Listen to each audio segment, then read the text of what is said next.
reka nongere ngusuze wowe mukunzi w'Isumo ndetse na Altur Sport TV ukomeje kugenda uhabwa ikaze kubwo gukomeza kugenda udukunda kandi utwereka ko udushyigikiye cyane mu biganiro byacu bigiye bitandukanye dukomeza kugenda tukugezaho. Reka nanone twibutse kandi ko ushobora kuba wareba ibiganiro byacu bindi byagiye bibanza bivuga ku ma equipe, buryo ama equipe guhere kuri Rayon Sport kugenda kugeza ku equipe ya AS Kigali aho zagiye zikina imikino 30 ya shampiyona, buri match ku yindi, ibitego byatsinzwe, igihe byatsindiwe ndetse n'abakinnyi bagiye babitsinda, byose ni hano ku Isumo TV.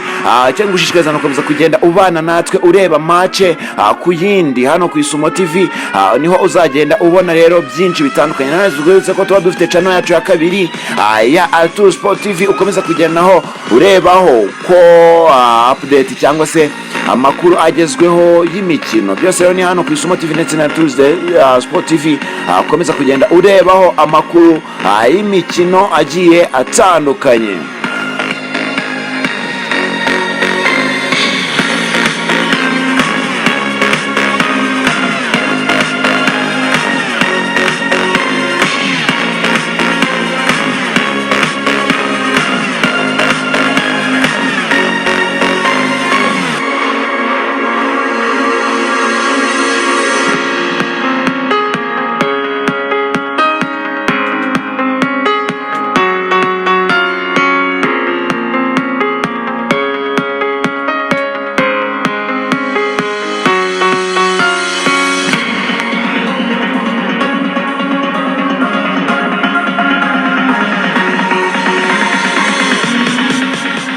Reka rero twihute cyane. Match ya mbere rero ni match equipe ya Rayon Sport yakiriye equipe ya Mukura Victory Club, aho rero hari ku itariki ya 30 z'ukwezi kwa 10 2021 rero ku isaha 9. Ahangaha equipe ya Mukura Victory Club yabashe kuba rero yatsindwamo igitego kimwe ku busa. Match yakurikiye rero yabaye kuri 2 z'ukwa 11 mwaka wa 2021 ku isaha 9. Ahangaha rero byanganyije igitego kimwe ku kindi. Igitego cya mbere rero cyatsinzwe na Muhoza ku munota wa 4 wa Mukura, nanone ku munota wa ku munota wa 32 kiza kwishyurwa n'uwo bita Nsenga Iyumva wa Gasogi United. Twihuse cyane rero match yakurikiyeho ya Mukura yahuje Mukura Victory Club ndetse na equipe ya Bugesera, nayo ibasha kuyinganya igitego kimwe kuri kimwe. Hari ku itariki ya 20 rero n'esheshatu z'ukwezi kwa 11 2021 ku isaha 9. Ahangaha rero igitego cya mbere cyabonetse ku minota 53 gisinzwe na Ngirimana wa Mukura, kiza kwishyurwa n'uwo bita Munilu wa Bugesera FC. Nanone match ya kane yakurikiye yabaye kuri enye z'ukwezi kwa 12 2021 ku isaha 9. Ahangaha rero equipe ya Mukura yabashe kuba yagira equipe ya Etoile de l'Est. Ibitego bya mbere bibiri byabonetse mu gice cya mbere. Icyambere cyabonetse ku munota wa 9 gitsinzwe n'uwo bita Okopu. Ku munota wa 27 Okopu yakomeje gushimangira ko ari umukinnyi w'umuhanga, hafite iminangira y'ibitego bibiri ku busa. Mu gice cya kabiri rero kigitangira nta gitego cyabonetse, ahubwo cyakurikiyeho cyabonetse ku munota wa 84 gitsinzwe n'uwo bita Jibline Abubakari. Ku munota wa 90 ntibyatinze ko Okopu abateretse mu gitego cye cya hat-trick, ubundi Mukura icyura ibitego 4 ku busa bwa equipe ya Etoile de l'Est. Reka tunyarujye kuri match rero yakurikiye. Ni match Mukura yakinyemo na equipe ya Marine, aho zanganyije ubusa ku busa. Twihuse cyane no tariki ya 11 z'ukwezi kwa 12 equipe ya Mukura Victory Club yabashe kuba yatsinda Espoir igitego kimwe ku busa. Ahangaha rero hari ku isaha 9. Igitego rero kimwe cyabonetse ku munota 13 gitsinzwe na Mugisha Patrick, niwe wabashe kuba yabona igitego. Twihuse cyane no tariki ya 14 z'ukwezi kwa 12 2021 ku isaha 9 Mukura yabashe kuba yanganya na equipe ya Rutsiro. Igitego cya mbere rero cya Rutsiro cyatsinzwe na Iraguha ku munota 30 rero. Ku munota 35 wo bita Mukogyocha yabashe kuba yakwishyura igitego cya Mukura. Ahangaha nanone reka twubwire ko ku itariki ya 18 z'ukwezi kwa 12 na 11 ekipe ya Kiyovu yabashe kuba yatsinda Mukura ibitego 2-1. ni ku isaha y'isaa 9 rero iyi match yabaye. Reka nkubwire ko ku munota wa 23 igitego kimwe cya Mukura cyari cyabonywe na Okopu cyaje kurangiza half time, ariko second half itangiye ku munota 74 byasabye ko Mukura yishyura igitego cya mbere na Ngendahimana Eric. Ahangaha rero nanone Mukura yabashe kuba yatsindwa igitego ku munota 87 na Bigirimana kuri penalty.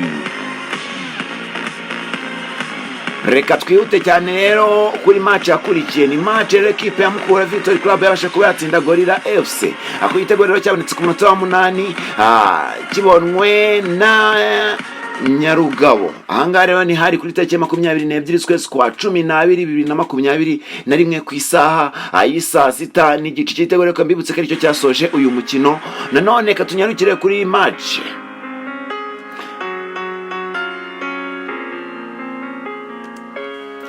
reka tunyarukire rero kuri match yahuje ekipe ya Mukura Victory Club ndetse n'ekipe ya Hezo Kigali, aho ekipe ya Hezo Kigali yatsinze ibitego 2-1 cya Mukura. Ahangaha ari ku itariki ya 30 z'ukwezi kwa 12 2021 ni ku isaha y'isa 9 rero.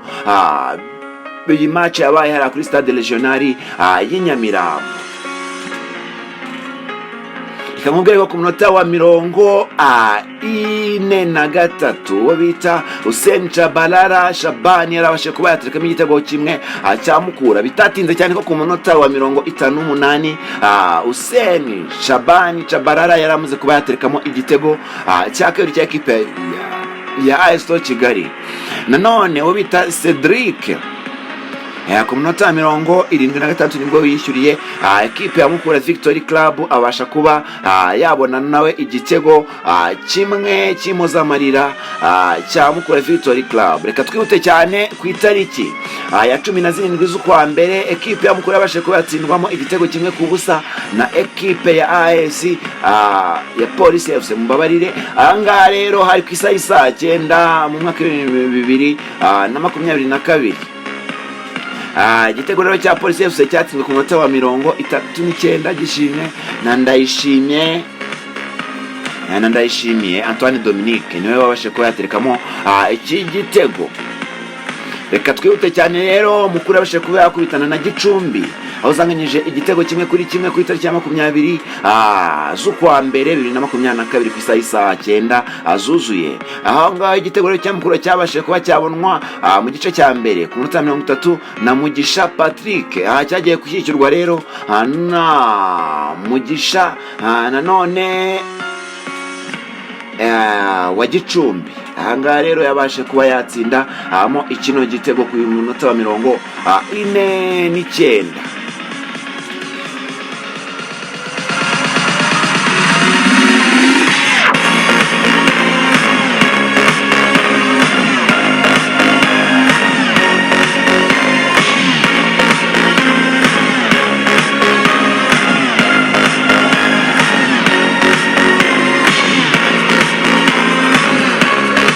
Reka rero twihute cyane tunyarukire kuri tariki 23 z'ukwezi kwa mbere cyangwa se Mutarama 2022 ku isaha y'isa 9 zuzuye.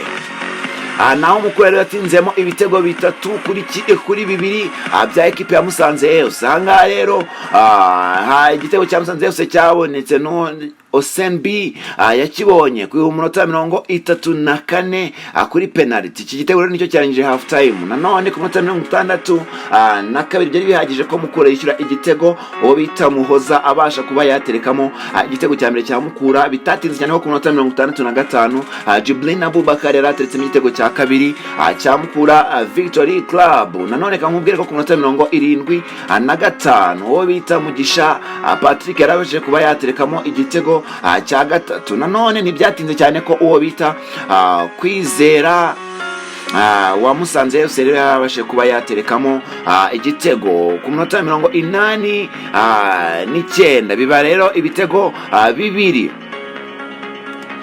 byabaye ibitego rero bisaga 2-3 bya Mukura, biza kurangira gutyo. Tunyarike cyane no kuri match yabaye kuri 27 z'ukwezi kwa mbere 2022 ku isaha y'isa 9 zuzuye.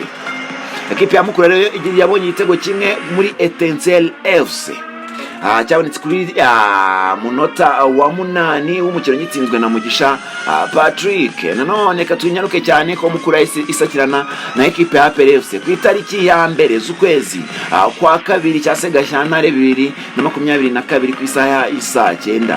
Ahangaha rero igitego cyabonetse cya Mukura cyabonetse ku munota 31 w'umukino gitsinzwe na Nyarugabo. Nanone reka tunyaruke cyane, iki gitego cyabonetse ku munota rero wa 90 ubongereho iminota 4 w'umukino gitsinzwe na Okopu kuri penalty. Aha rero mu mukino watangije phase retour ya ekipe ya Mukura wabaye tariki 12 z'ukwezi kwa kabiri 2022 ku isaha y'isa 9 zuzuye. Ahangare naho Mukura yasacyanaga na ekipe ya Heyo Sport. Twihuse cyane rero umukino wakurikiye n'umukino wahuje ekipe ya Mukura Victory Club ndetse na ekipe ya Gasogi United wabaye kuri tariki ya 13 z'ukwezi kwa kabiri 2022 ku isaha y'isa 6 aho ekipe ya Gasogi United yakiriye Mukura. Ntibyatinze rero ko ekipe ya Mukura ibona igitego ku munota 54 kuri penalty uwo wita Okopu yarabashe kuba yaterekamo igitego cya Mukura Victory Club. Katwite cyane tariki 24 z'ukwa kabiri 2022 rero ku isaha y'isa 9 n'igice.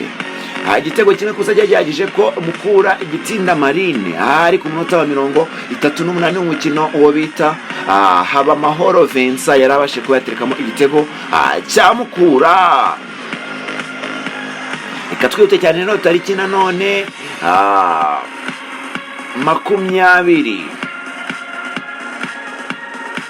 25 z'ukwezi kwa kabiri 2022 ku isaha y'isa 9 zuzuye. Ekipe ya Mukura yabashe kuba yanganya na ekipe ya Rutsiro.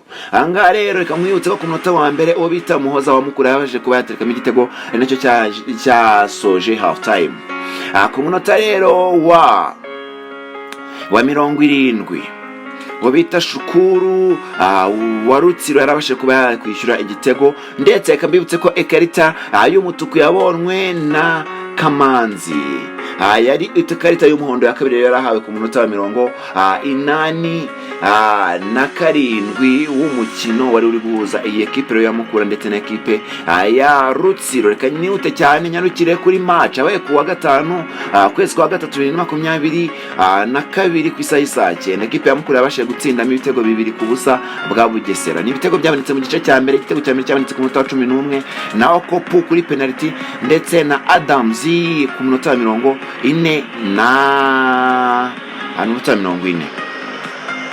Katwite cyane kuri match rero Mukura Victory Club yabashe kuyanganyamo na APR FC. Ni match yabaye kuwa 13 kwezi kwa 3 2022 ku isaha y'isa 9 zuzuye. Kwitonda Arebaka yaramaje kuba yaterekamo igitego cya mbere cya APR FC ku munota wa 23 cyasoje half time. Bidatinze cyane no mu gice cya kabiri Okopu yabashe kuba yakubitamo igitego cya Mukura kuri penalty, bibaza kurangira ari igitego kimwe ku kindi. Match akurikirana match yanganyijemo ubusa ku busa na Etoile Dorese. Reka tunyarukire ko kuri match yo kuwa 16 z'ukwezi kwa 4 ekipe ya Mukura Victory Club yabashe kuba yatsindwamo ibitego 2-1 na ekipe ya Espoir. Ahangaha rero igitego cya mbere cyabonetse ku munota wa 12 gitsinzwe na Shyaka wa Espoir. Ku munota wa 45 rero Mukojotya wa Mukura rero yabashe kuba yakwishyura iki gitego. Igitego rero bitatinze cyane ko mu gice cya kabiri kigitangira ku munota wa 67 Mbonye Umwami yarabashe kuba yakubitamo igitego cya kabiri cy'intsinzi cya Espoir yahariya i Rusizi. Reka nyaruke kuri match yahuje Mukura na Kiyovu Sport. Ahangaha rero hari ku itariki ya 24 z'ukwezi kwa 2022 ku isaha y'isa 9 zuzuye. Ahangaha rero ku munota 31 igice cya mbere uwo bita Motiaba Muzamiru yarabashe kuba yanyabikamo igitego cy'intsinzi cya Kiyovu Sports. Reka twite cyane rero kuri tariki ya 30 z'ukwezi kwa kane 2022 ku saa 9 ekipe ya Mukura yabashe kuba yanganya igitego 1-1 na ekipe ya Gorilla FC. Ahangaha igitego cya mbere cyabonetse ku minota 75 w'umukino uwo bita Odeshola hanyuma babashe kuba yaterekamo igitego cya mbere cya Gorilla cyaje kwishyurwa ku minota 79 na Jibline Abubakari wa ekipe ya Mukura. Reka nyaruke ku itariki ya 7 z'ukwezi kwa gatanu ekipe ya Mukura nayo yabashije kunganya ibitego 2-2 hari ku isarero saa 9 aho ku munota wa gatandatu gusa Hussein Chabara yabashe kuba yaterekamo igitego Mukura. Ku munota wa 9 ntibyatinze Mukura yabashe kuba yakishyura ngo bita Akuki yabashe kuba yagiterekamo igitego cya mbere cyo kwishyura. Byangije Hussein igitego 1-1 nanone second half uwo bita Rugira Yabo Hassan yarabashe kuba yaterekamo igitego ku minota 54. Ku minota 76 ntibyatinze ko Mukura ibasha kuba yateretsemo igitego cya kabiri cyo kuba yishyura cya Nyarugabo. Katwihute cyane ku match yahuje Mukura na Polisi tariki 15 z'ukwezi kwa gatanu 2022 ku saa 9 zuzuye. Ahangaha rero igitego cya mbere cya Polisi cyatsinzwe n'uwo bita ntago bamwerekanye neza ino match, ntago bayiripotinze neza. Nanone Mukura nayo yabashe kuba yakwishyura ku munota usaga uwa 52. Katwihute cyane kuri match yahuje Gicumbi na MVC cyangwa se Mukura Victory Club. Nanone yabaye match yabonetsemo igitego cya Mukura ku minota 53 gitsinzwe na Mugisha Patrick. Ku minota wa 75 aratubwira ko habonetsemo ikarita y'umutuku ihawe Mukura, ariko ntibatweretse umuntu wagiye ahabwa ino karta.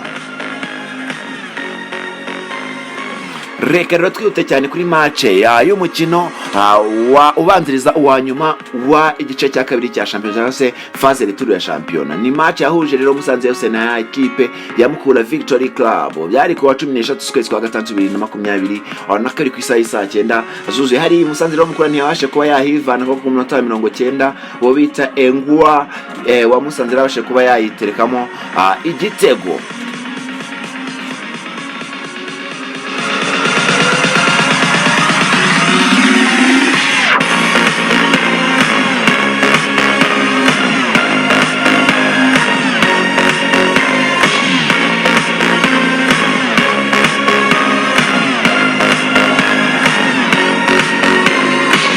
Reka rero twihute cyane mbabwire ko ku mukino wa nyuma wa shampiyona wa iyi shampiyona wa Mukura 2021-2022 ari uwo ekipe ya Mukura atsinzemo ibitego 2-1 cya Etincelle. Ni match yabaye ku wa 17 z'ukwezi kwa gatandatu 2022 ku saa 9 zuzuye. Wabereye ari rero kuri stade Irubavu stade Umuganda. Ahangaha rero ku munota wa 4 gusa ekipe ya Mukura yaribonye igitego cya mbere gitsinzwe na Nyarugabo. Mugisha Patrick ku munota 31 yaratetsemo igitego cya kabiri cya Mukura. Byaje kuba byarangiza rero half time. Rero nyuma ku munota 53 cyera kabaye bo bita Mutebira Rashid yarabashe kuba yatekamo igitego kimwe cyabonetse ku ruhande rwa Etincelle cyo kwishyura. Shampiyona rero yose ya Mukura ugendeye ku bakinnyi ndetse n'amanota yagiye ibona yagiye irangira. Ekipe ya Mukura yakinnye imikino isaga 30 ya shampiyona itsindamo imikino 12. Ni kimwe rero na ekipe ebyiri ziri imbere ari Rayon Sport ari ku mwanya wa 4 ndetse na ekipe ya AS Kigali iri ku mwanya wa 3. Zose zagiye zitsinda imikino 12 zigatandukanya mu mikino zagiye zinganya n'imikino zagiye zitsindwa. Ahangaha rero ekipe ya Mukura yagiye itsindwa imikino isaga 7, ekipe ya Sport itsindwa 6, ekipe ya AS Kigali itsindwa 5. Bivuze ko ekipe ya Mukura anganyije imikino 11, ekipe ya Sport inganya imikino 12, ekipe ya AS Kigali inganya imikino 13. Bivuze ko zigiye zirushanwa inota kuri ino. ikipe ya Mukura rero yasoje iri ifite amanota 47, Rayon Sport 48, AS Kigali ifite amanota 49. Kamwe uteke ikipe ya Mukura Victory Club yabashe kuba yatsinda ibitego bisaga 32 itsindwa ibitego 23, bivuze ko izigamye ibitego 9. Ekipe iri imbere rero ya Rayon Sport irusha inota rimwe, yari iyo yari izigamye ibitego bisaga 5. Ekipe rero yaje Kigali yari bari imbere yari izigamye ibitego bisaga 16.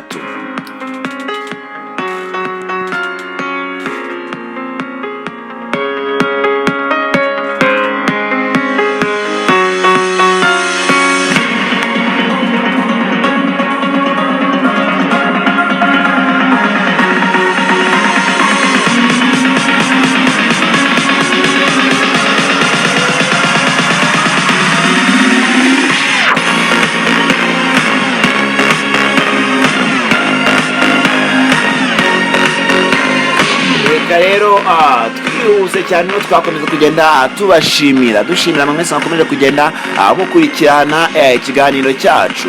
Ikiganiro cyacu rero ni Sport Talk cyangwa Sport Show.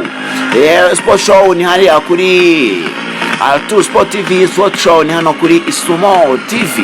Hose rero tuba tuhabereye icyarimwe. Wowe n'umukeneye amakuru y'imikino jya kuri izo channel ebyiri kandi wabona ibintu byiza nk'ibi ngibi.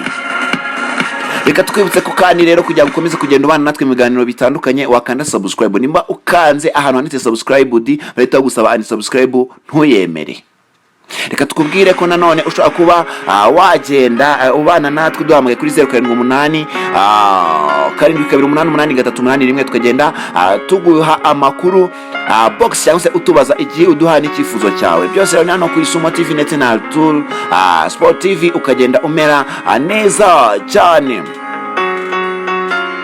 Reka rero nanone tukwibutse ko hano tuba dufite ibiganiro bitandukanye, hari amakuru agezweho, ari update transfers haba mu Rwanda, muri Afrika ndetse no kwisi muri rusange. Transfers rero zose ugiye kuzajya uzisanga ngaha ku byegeranyo, aho amakipe akomeye ku isi ari kugenda agura abakinnyi bagiye batandukanye cyangwa se yemera amadeals.